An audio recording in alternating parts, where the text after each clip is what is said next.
जय श्री राधे सभी भाइयों को। हम बात कर रहे हैं जन्माष्टमी के पावन पर्व पर।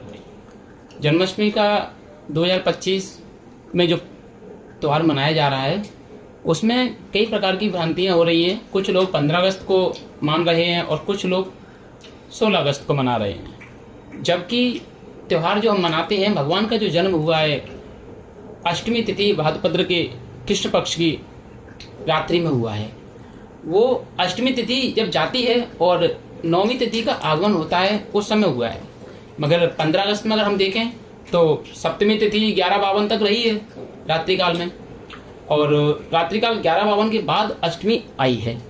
अब सूर्य उदय से अगर गणना करते हैं तो भी सप्तमी यहाँ है 15 अगस्त को, और अस्त के बाद करते हैं तो अस्त के बाद सूर्यास्त हो रहा है 6:53 पर, उस समय भी सप्तमी तिथि है। तो दोनों ही समय की गणना करेंगे तो हमको अष्टमी तिथि नहीं मिल रही है, ठीक है, ना ही रोहिणी नक्षत्र मिल रहा है हमको, ठीक है। अगर 16 अगस्त की बात करें तो 16 अगस्त में सूर्योदय पर भी अष्टमी है और सूर्य अस्त पर भी अष्टमी है। 6:53 पर सूर्यास्त हुआ है, मगर अष्टमी तिथि 9:36 तक रही है। तो सूर्योदय के अस्त के काफी समय बाद तक रही है।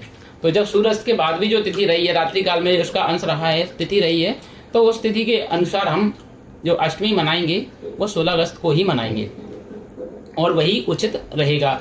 अब बात करें रोहिणी नक्षत्र का, तो रोहिणी नक्षत्र तो 16 अगस्त की रात्रि में जाकर के, यानी कि रात्रि 12 के बाद 17 लग जाएगी। तो 17 अगस्त की प्रातःकाल की बेला में 4:39 के लगभग आई है, क्या रोहिणी नक्षत्र आया है। तो उस समय अगर रोहिणी नक्षत्र का देखेंगे तो उसका महत्व तो फिर और आगे निकल जाएगा। तो 17 अगस्त में फिर नौमी तिथि में मनाना पड़ेगी। इस वजह से हम देखें तो 16 अगस्त को हमारा रोहिणी नक्षत्र का भी आगमन हो ही रहा है और अष्टमी और नौमी का मिलन हुआ है। तो अष्टमी नौमी के मिलन होने की वजह से हम जो त्यौहार मनाने वाले हैं वो जन्माष्टमी का त्यौहार 16 अगस्त को ही मनाएंगे।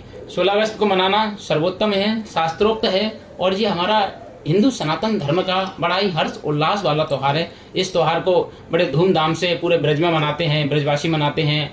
हर घर में, भारतवर्ष के जितने भी घर हैं, जो भी हिंदू घर हैं, लगभग सभी भगवान बाल कृष्ण की इस छवि को निहारते हुए लड्डू गोपाल को रख करके उनका अभिषेक करके रात्रि काल बेला में, यानी कि 12 बजे, 11:30 से 12:30 के बीच में इस त्यौहार को बढ़िया उनका अभिषेक करके रोली चावल चंदन और दूध दही से उनका स्नान करा के, पंचामृत से स्नान करा के और उनको तैयार करके उनका भोग इत्यादि अर्पण करके और उनको मनाते हैं, उनकी आरती करते हैं। और अगले दिन बढ़िया भजन होते हैं और उनका जन्मोत्सव मनाते हैं, बधाइयाँ करते हैं। तो आइए हम सभी लोग मिलकर के 16 अगस्त को जन्माष्टमी का पावन त्यौहार मनाएंगे। जय श्री राम।